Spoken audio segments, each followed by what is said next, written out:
ही रुका हुआ था। उसका एक पैर एक्सीडेंट की वजह से टूटा हुआ था। वह जब बाजू में देखता है तो कई कारों की रेस चल रही थी। सभी अपनी अपनी कारों को तेज भगा रहे थे। जीतने वाले को कम से कम 1 करोड़ मिलेंगे। चिंटू के मन में सवाल आता है कि मैं भी रेस में हिस्सा ले लूं। अगर मैं जीत गया तो मैं और मेरे पापा अमीर हो जाएंगे और मेरे पैर का ऑपरेशन भी हो सकता है। फिर वह अपने घर आकर दरवाजे के पास रुक जाता है। सामने से उसके पापा राइस्टार ओंटो से घर आते हैं।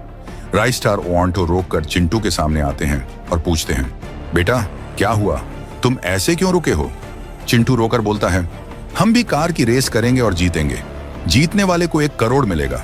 उसी पैसों से मैं अपने पैर का ऑपरेशन भी करवा सकता हूँ।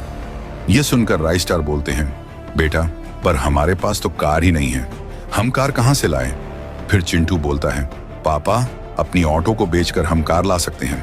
राइस्टार कहते हैं, हाँ ठीक है, और बाहर जाकर अपनी ऑटो में बैठते हैं। बैठने के बाद ऑटो बेचने के लिए वहां से निकल जाते हैं। कार लेने के लिए वे एक गैराज वाले के पास जाते हैं। ऑटो वहां रोककर कहते हैं, ये ऑटो ले लो और मुझे कार दो। फिर राइस्टार उसे कुछ और पैसे देते हैं। पैसे लेने के बाद मालिक एक कार की तरफ इशारा करके बोलता है, यह कार ले जाओ, रेसिंग वाली भी है। राइस्टार कार में बैठकर कार लेकर जाने लगते हैं। चिंटू घर के बाहर कार का इंतजार कर रहा था। राइस्टार रेसिंग के लिए कार लेकर आते हैं और चिंटू के सामने रुककर कार से उतरते हैं। चिंटू कार को देखकर बहुत खुश होता है। कुछ दिनों बाद सच में रेस होती है। चिंटू की तरह 2 और लोग कार लेकर रेस करने आए थे।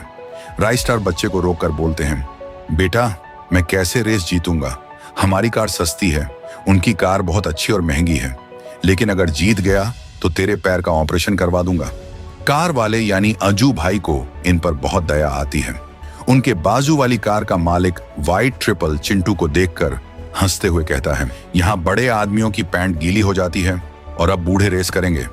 पर राइस्टार ठान लेते हैं कि डन को मैं ही जीतूंगा। कुछ देर बाद रेस शुरू होती है। सभी कारें तेजी से दौड़ने लगती हैं। अज्जू भाई जानबूझकर अपनी कार को स्लो चलाते हैं, पर व्हाइट ट्रिपल तेजी से भाग रहा था। राइस्टार की कार अच्छी नहीं थी, इसलिए वो तेज नहीं भाग पा रहे थे। अज्जू भाई एक तरकीब लगाते हैं। वे खुद ही तेजी से भागने लगते हैं। तेजी से भागते हुए वे फिनिश लाइन तक पहुंच जाते हैं, लेकिन फिनिश लाइन को छूकर वहीं रुक जाते हैं और राइस्टार की कार का इंतजार करते हैं। राइस्टार बहुत पीछे थे। उधर व्हाइट ट्रिपल ही जीत सकता था, इसलिए अज्जू भाई अपनी कार रिवर्स में लेते हैं और उसे रोक देते हैं। इसकी मदद से राइस्टार फिनिश लाइन पार करके जीत जाते हैं। अज्जू भाई वापस आते हैं और देखते हैं कि चिंटू खुशी से राइस्टार को बोल रहा है, पापा